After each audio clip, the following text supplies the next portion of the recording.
Hello बच्चों, अभी जो मैं क्वेश्चन एक्सप्लेन करने वाला हूँ ये क्वेश्चंस मैंने एनसीईआरटी बुक से लिया हूँ और ये क्लास 9 का क्वेश्चंस है और चैप्टर्स का नाम है Newton's force and law of motions ना।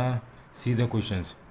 A truck starts from rest and rolls down a hill with a constant acceleration.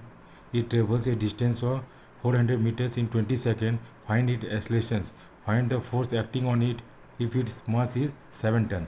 देखिए ये क्वेश्चंस में क्या बोल रहा है कि मान लीजिए कोई एक ट्रक है, मान लीजिए इसको हम एक ट्रक मान लेते हैं, इसको एक ट्रक मान इसको एक ये एक ट्रक है और जिसका क्या होता है, वो कहाँ से स्टार्ट होता है, वो रेस्ट से स्टार्ट होता है और क्या करता है, रोल करता है किसमें, वो एक स्टेशंस मतलब हिल स्टेशंस में जो ढलान में रोल करके चलता है।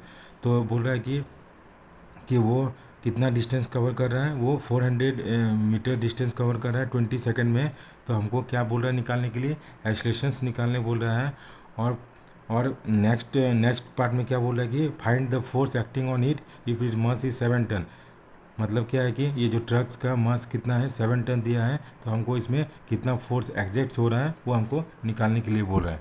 ठीक है, तो क्या है कि क्या क्या दिया है हुआ गिवन, वो उसको पहले हम मेंशन करते हैं। तो पहला क्या है कि जो ये ट्रक्स है वो क्या इनिशियल से मतलब रेस्ट से स्टार्ट होता है, मतलब यू इक्वल टू कितना मेरा दिया है 0 मीटर पर सेकेंड। ठीक है, और ये कितना डिस्टेंस ट्रेवल कर रहा है, ये 400 मीटर डिस्टेंस ट्रेवल कर रहा है। ठीक है, कितना टाइम पे, टी इक्वल टू मेरा 20 सेकेंड दिया है।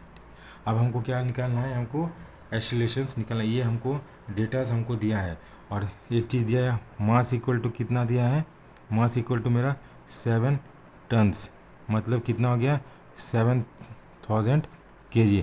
1 टन इक्वल टू 1000 kg होता है, तो 7 टन इक्वल टू कितना आ गया 7000 kg। ये हम लोग को डेटा दिया हुआ है।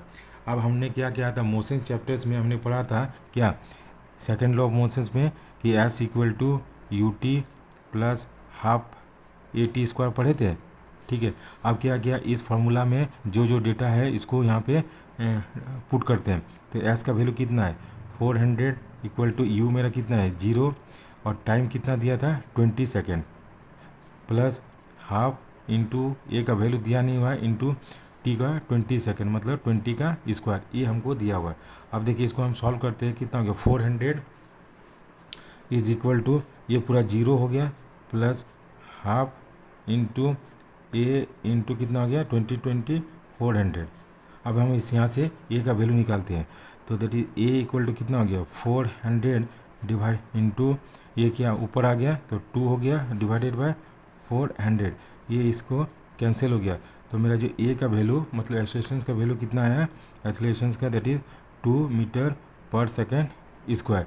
तो हमको पहला जो क्वेश्चंस का पहला पार्ट था कि फाइंड इट एक्सेलरेशन, तो एक्सेलरेशन इक्वल टू 2 मीटर्स पर सेकेंड स्क्वायर। अब नेक्स्ट पार्ट में बोल रहा है कि इसका हमको फोर्स कितना एग्जैक्ट हुआ, तो फोर्स इक्वल टू क्या होता है that is mass into acceleration.